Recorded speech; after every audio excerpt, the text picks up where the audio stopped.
name is Björn Jonsson. I'm a senior producer here at DICE. I'm also heading up the operations team, who works on all the different post-launch content for our games. We are really excited about Battlefield 3 Premium. Not only will you get early access to our upcoming expansion packs, you will also get access to more advanced online features, unique in-game content, as well as taking part in exclusive events that we will run throughout this program. And with these exclusive videos, we'd like to give you a more of an inside look at what Premium is all about.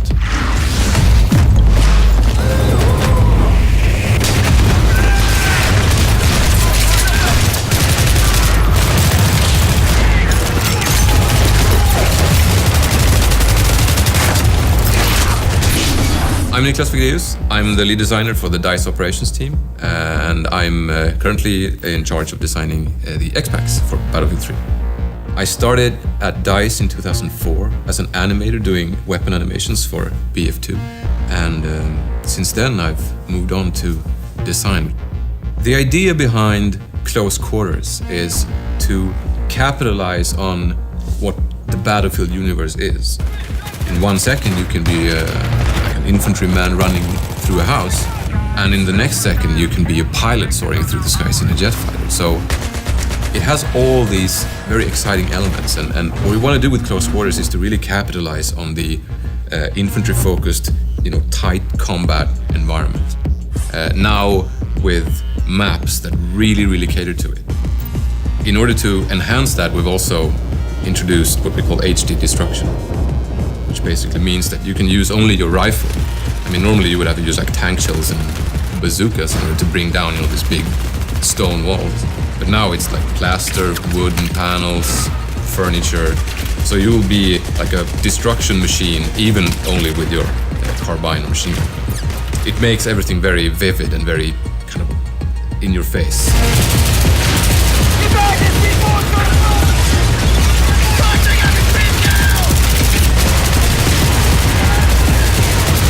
In Battlefield 3 Close Quarters, you get 4 new maps, all focused on the indoor battlefield and the close quarters experience. You also get 10 new assignments, which will allow you to unlock 10 new weapons. And finally, you get 2 new game modes, Conquest Domination and Gunmaster.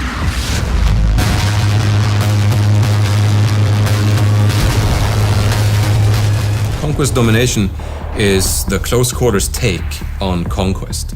You basically have less amount of flags with much quicker cap time. So flags tend to change owners very quickly, but also you have no safe spawns, you don't have any home bases. So it's really important that you keep control of these key areas.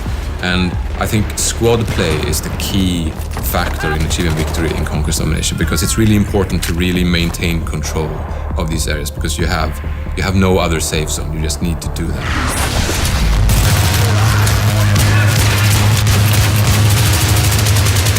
And then we have Gunmaster, which is a really action-packed jump in and play mode, which is actually a race, where you start out with a pistol. And then as you get kills with that pistol, you advance to the next tier of weapons.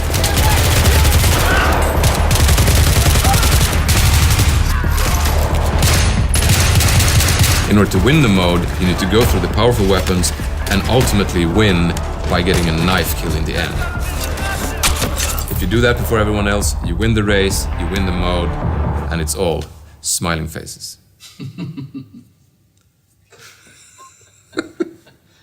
All smiling faces or one smiling face? It's actually true, there's only one smiling face, and then there's like 15 frowns, but it's all smiling faces, it's a fun mode.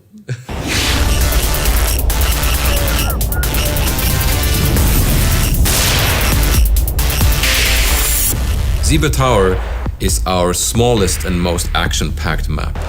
It's essentially a skybar on top of a skyscraper.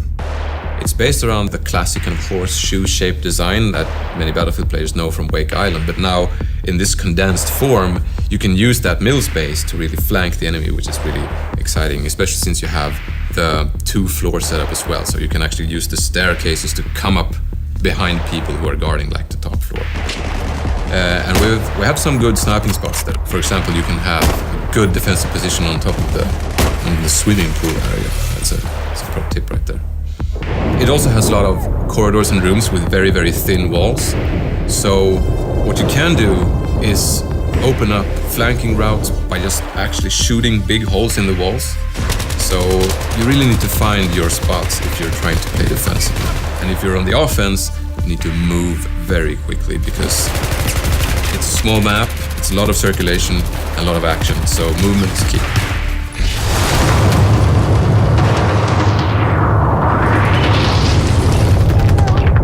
Dania Fortress is the most varied map. It's built upon this old fort based on a hilltop. So it has this really old stone, catacombish fundamental base. And then they have tried to build this nice, posh, luxurious palace on top of it with lots of art and, nice furniture and things. And now, war has come, so it's partly destroyed, and you have all these big holes and openings that allow for, flanking and going between floors and so on. Gameplay-wise, it has lots of stairs that lead to either flag positions or to the other floor, of course, and also to certain sniping spots that you can have overview of the courtyard or big corridors.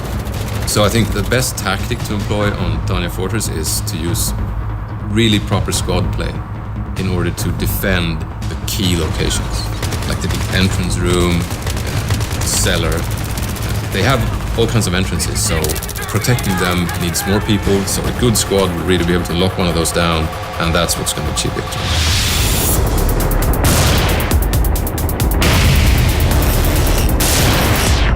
Operation 9 to 5 is our biggest and most destructible map, I would say. It is essentially an office with the cubicles and the desks and the cafeteria and the bathrooms, and they're all not very sturdy. So there's lots and lots of destruction.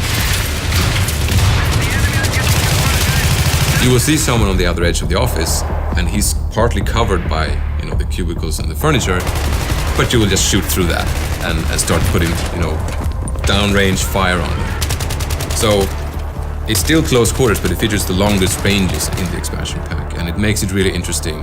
And I think on Operation 9 to 5 you see the most kind of varied weaponry being used. And also, it has a garage that goes kind of underneath the whole complex where, the former employees had all their cars. So you can use the garage as a traveling hub, if you will. You can go up that fire escape or through that staircase and end up on the other side of the map. So you really need to mind those extra exits when you play Operation 9 to 5.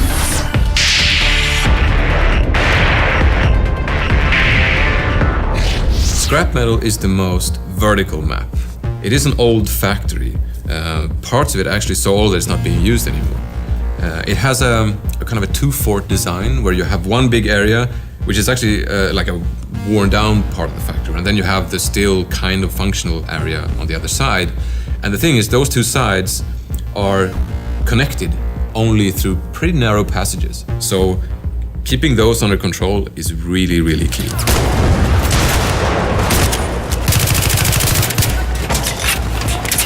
In order to protect those entrances, you need to control those while staying in control of your rooftop, because that's another entrance point, and that's very open and long range, so you're going to see a lot of snipers covering those rooftops. And also, since it's an old factory, it's made out of mostly concrete and metal, so you won't have the same abilities to, tear down walls and create flanking routes. So positioning, I think, is the absolute key to winning on Scrap Metal. It's very exciting when you have control of one side and you're trying to figure out how to assault the enemy on the other side. And I think that's a very exciting proposition that comes with Scrap Metal.